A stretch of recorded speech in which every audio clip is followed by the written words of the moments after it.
let's take a quick look at how to use Knowify's dashboard to manage your cash flow. If you've ever felt like you're guessing whether you have enough money to pay bills while waiting for invoices to be paid, then this one is for you. We're going to go over a quick 3-step process that you can use on the regular to manage cash flow right off the dashboard. Let's start up at the top in the contract jobs overview page. So step 1 is reviewing our active jobs. We can see here that we have 21 active jobs with this total amount of unbilled value close to $774,000. That's work in progress that hasn't been billed yet. So if cash flow is tight, you're going to want to focus on invoicing this as soon as possible. Step 2 is paying attention to what's in the pipeline. In this same box, we can see that we have 10 bids and pending change orders.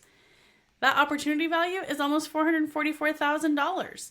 If you're seeing a slowdown in payments, check here to make sure you're pushing new work through the pipeline.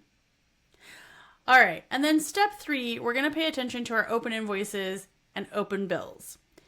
All right, down here we see that we have $83,000 of open invoices.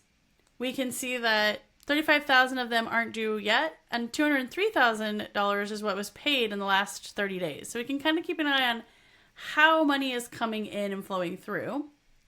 Over in this box, we can see that we have $33,000 in open bills. Quite a few of them are overdue, some aren't due yet, and here's what we've paid in the last 30 days. Cash flow isn't just about how much money is coming in, it's about when it's coming in versus when you need to pay it out.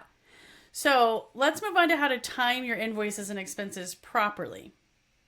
In the next video, I'll show you how to use this data to get paid faster while keeping your expenses under control.